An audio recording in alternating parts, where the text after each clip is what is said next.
Hello Extreme Clippers and welcome to Life with Dara Loves Coupons.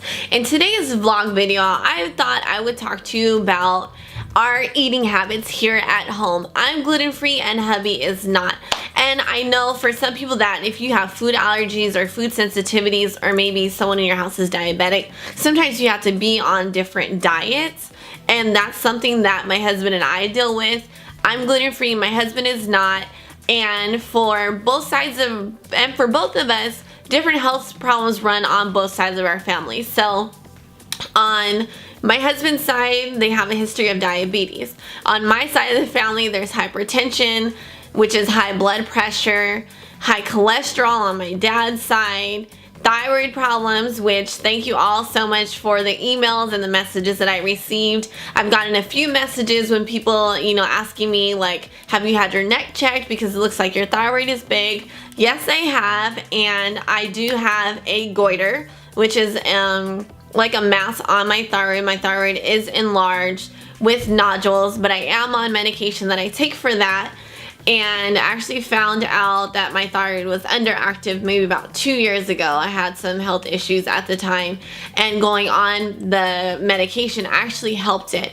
And I've been doing some research, and it kind of seems like thyroid problems and gluten, like being gluten intolerant, seems to somehow go hand in hand. I'm not really sure if that's fully a real correlation or if it was just the article that I was reading. But anyways, back to the food thing. My transition to being gluten-free actually started about almost 7 years ago. I used to have really bad eczema. I mean, like so bad that it looked like I had boils on my skin because I would scratch until it like bled or like would ooze, because it wasn't really blood that came out. It was kind of like some clear, like clearish slight yellow tint liquid. I don't even know what to call it. It was so like disgusting to look at, and it itched really bad. So I used to have horrible eczema, and one time I was hospitalized for a severe peanut allergic reaction. So I went to the allergist maybe a week or so later and asked them to just test me for everything. And so they tested me, and my blood test always came back saying I had no food allergies, which I knew was a load of crock. Like, it didn't make any sense. I literally just got out of the hospital for my throat closing from peanuts. So I had them do a skin test on me, and my skin tests are very accurate. So my skin test came back saying that I was allergic to grass, some Japanese tree. I'm also allergic to egg yolk, peanuts, barley, wheat, rye, pineapple, and avocado. And it also said I was allergic to onions, so my allergist put me on an elimination diet. So for 30 days, I was not supposed to eat any of those things. Not that I would be eating grass, but I wasn't supposed to eat any of those things for like 30 days. So I didn't. It was really hard because I was thinking at first like, okay, white bread is not the same thing as wheat bread. White bread is just bleached wheat flour. So I had to cut that out. And then I was like, oh, I can have tortillas. So instead of having my bread, I can have wraps. And keep in mind, 7 years ago, gluten-free really was not a thing. So we really didn't have many options like we have today, fast forwarding in time. So it's pretty much like one brand of gluten-free bread. Disgusting. Like, I literally I went to a barbecue and we went and got some bread at Sprouts, and it was supposed to be like an almond bread with some kind of like fruit flour or fruit juice in it, something. Put it on the grill for my burger, and I forgot about it. Came back 40 minutes later. I'm like, this bread is charcoal, it's burnt. We opened that grill up, and it literally looked exactly the same as when we first put it on. It did not toast, it did not burn, it was not chipped, nothing.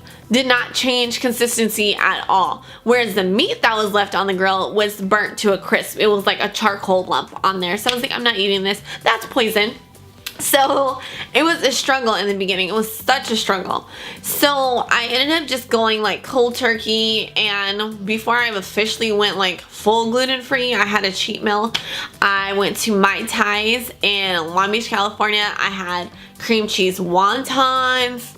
I had everything I wanted to eat, and I took Benadryl as I was eating it, and I could just feel like the congestion and the headache, and I honestly felt like crap afterwards. but I was like, this is my last hoorah. So yeah.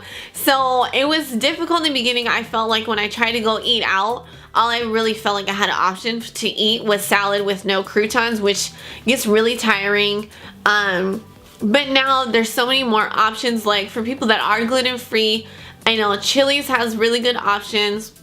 Chili's, Claim Jumper, don't go to TGI Fridays because they don't have any options. And when you look at the menu, it says that they cannot guarantee that your food will not be contaminated, whereas that's pretty much with any place, but at TGI Fridays it's almost like they just don't even really care at all.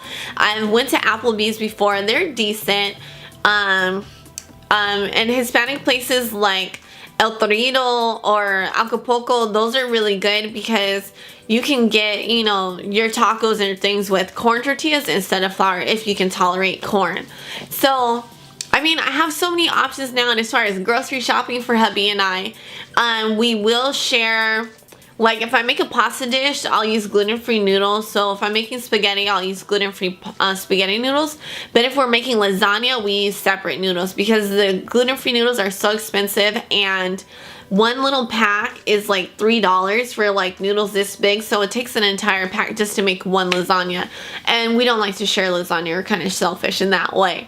So with that, I don't share it at all.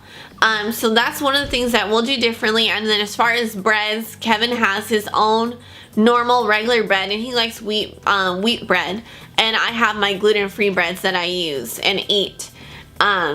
So that's pretty much it. Other than that, we share pretty much everything else because, I mean, for the most part, meats, fruits, vegetables are naturally gluten-free. It's once you start adding things to them that you run into like somewhat of an issue. And another thing to remember is always check your seasonings. And Walmart is the worst for buying seasonings. Walmart, you can go to Walmart and get like a pack of cheese, and if it's the Great Value brand, it'll say may contain wheat flour. Where would you get wheat flour and cheese? And even like in the seasonings, I bought a seasoning at Walmart and it was a Great Value brand. It had wheat flour in it. I bought food coloring to put in like cupcakes that I wanted to change the colors. They contained wheat flour. It was just like, it said may contain wheat. And for me, I'm not going to chance anything that says may contain wheat, barley, rye, or peanuts. My throat only closes if I get a hold of peanuts.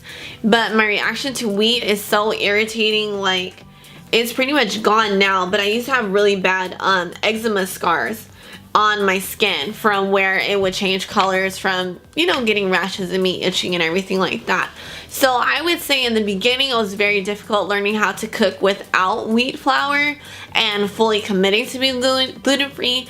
Now it's super easy. I mean, for the most part, if I'm going to make a typical meal like for dinner tonight, I saute pork chops on top of the stove in olive oil and season them with Montreal steak seasoning, garlic, and I added some fresh mushrooms to that. Cooked that on the stovetop, and then for our sides we had sauteed asparagus that I seasoned with Italian seasoning and a little bit of butter. And I think that's all I put on that. Yeah, and I also sauteed it with some onion. And then we had a salad on the side with fresh strawberries. So, and this is what I cooked. And super easy. So typically for dinner, if I had to say like a typical gluten-free meal, I always have some kind of meat and I have a vegetable and usually a salad with it.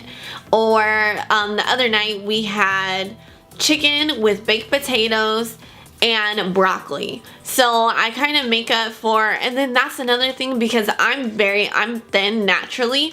At my heaviest I've been like 125, and that's when I was on the swim team and running like 3 miles a day, so I was like full of muscle. So I'm not going to tell you my weight now, but I've always been thin my whole life. I was born huge. I was born 9 pounds 9 ounces and 22.5 inches, so I guess I was just born big, and then my body was like never again.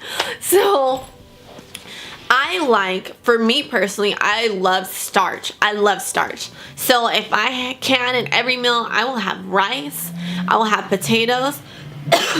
But I had to realize That's good for me, but not good for my husband because we have opposite metabolisms. My metabolism is very fast and his not as much. So I had to really start cutting back on the carbs because it was helping me to maintain my weight, but it was also causing my husband to gain weight.